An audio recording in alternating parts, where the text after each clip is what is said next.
আসসালামু আলাইকুম। 2024 সালের ছাত্র জনতার এই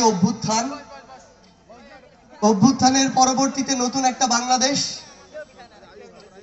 সেই নতুন বাংলাদেশের সর্বোত্তরের জেলা, সর্বোত্তরের উপজেলা, আজকে তেতুলিয়ার এই স্কুল মাঠে আমরা রয়েছি। অভ্যুত্থানের পরে নতুন একটি অন্তর্বর্তীকালীন সরকার এসেছে। সরকারের এখনো 5 মাস হয়নি, কিন্তু এই সর্বোত্তরের জেলায় অলরেডি আমরা 2 জন মাননীয় উপদেষ্টার পদচারণা পেয়েছি। আমরা এমন বাংলাদেশ চাই, যেই বাংলাদেশে উত্তরবঙ্গ তো নয়, উত্তরবঙ্গের সর্বোত্তরের জেলা কিংবা সর্বোত্তরের উপজেলাও সুবিধা বঞ্চিত হবে না। সর্বোত্তরের জেলার সাথে বাজেট নিয়ে কোনো বৈষম্য করা হবে না। আমরা এই 5 মাসের মধ্যেই মাননীয় শিল্প উপদেষ্টাকে এই পঞ্চগড়ে পেয়েছি, এবং আমরা গর্বের সাথে বলতে চাই, এই অন্তর্বর্তীকালীন সরকারের সময়ে বন্ধ থাকা পঞ্চগড়ের সুগার মিল আবার চালু হচ্ছে। আমরা গর্বের সাথে বলতে চাই, আমাদের স্থানীয় সরকার এবং যুব ক্রীড়া মন্ত্রণালয়ের মাননীয় উপদেষ্টা এই অভ্যুত্থানের আমাদের অন্যতম সহযোদ্ধা আজকে আমাদের এই পঞ্চগড়ের তেতুলিয়া এসেছেন। আমরা এই উত্তরের জেলা পঞ্চগড় থেকে স্পষ্ট করে কিছু কথা বলতে চাই, স্পেশালি আমাদের এই তেতুলিয়াকে কেন্দ্র করে।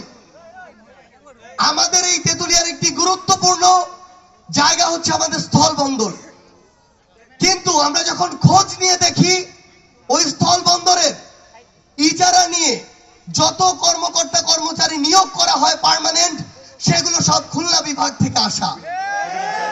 আমরা যখন দেখি, তখন ওই স্থল বন্দরকে কেন্দ্র করে যখন এই উপজেলার, এই জেলার অনেক মানুষের কর্মসংস্থান হওয়ার কথা ছিল, সেটি না হয়ে সেখানে অল্প কিছু মানুষ সিন্ডিকেট দিয়ে সকল মানুষকে জিম্মি করেছে। একটা মানুষের যেই পরিমাণ প্রতিদিন সেখানে উপার্জন হওয়ার কথা ছিল, তার অর্ধেক ওই সিন্ডিকেট ভাগাভাগি করে নিয়ে নেয়। আমরা স্পষ্ট করে বাংলাদেশের ছাত্র জনতার পক্ষ থেকে, স্পেশালি এই পঞ্চগড়ের তরুণ প্রজন্মের পক্ষ থেকে একটা মেসেজ দিতে চাই, আমাদের নজর ধীরে ধীরে এই জেলার প্রত্যেকটা সিস্টেমের দিকে যাবে। যেখানে আমরা অন্যায় দেখব, সিন্ডিকেট দেখব, চাঁদাবাজি দেখব, ধীরে ধীরে আমরা সেগুলো উপড়ে ফেলবো। আমরা ঐক্যবদ্ধ যদি থাকি, তাহলে স্থল বন্দর বলি কিংবা কোনো নিয়োগ বাণিজ্য বলি, এই পঞ্চগড়ে আমরা কোনোটাই হতে দিব না।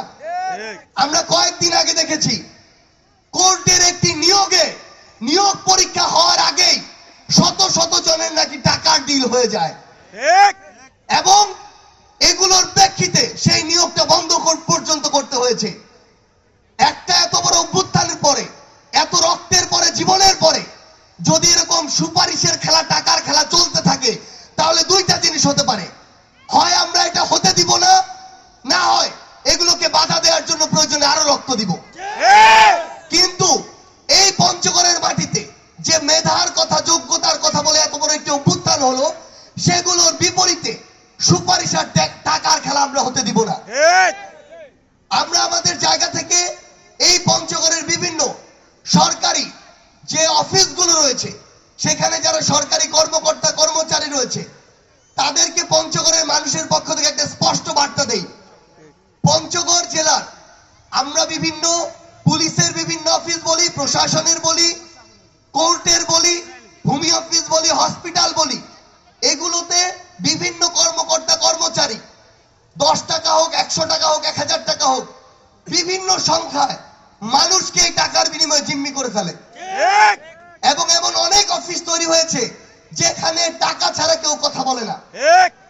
আপনাদেরকে, আপনারা আমার সামনে যারা আছেন এবং আপনাদের মাধ্যমে পুরো পঞ্চগড়ের মানুষকে একটা স্পষ্ট কথা বলি, আপনারা আপনাদের যে কোনো যৌক্তিক কাজে, যে কোনো অফিসে যাবেন, যদি টাকা ছাড়া আপনার কাজ না হয়, নির্দিষ্ট সুস্পষ্ট অভিযোগ নিয়ে প্রমাণ সাপেক্ষে আপনারা আমাদের কাছে আসবেন।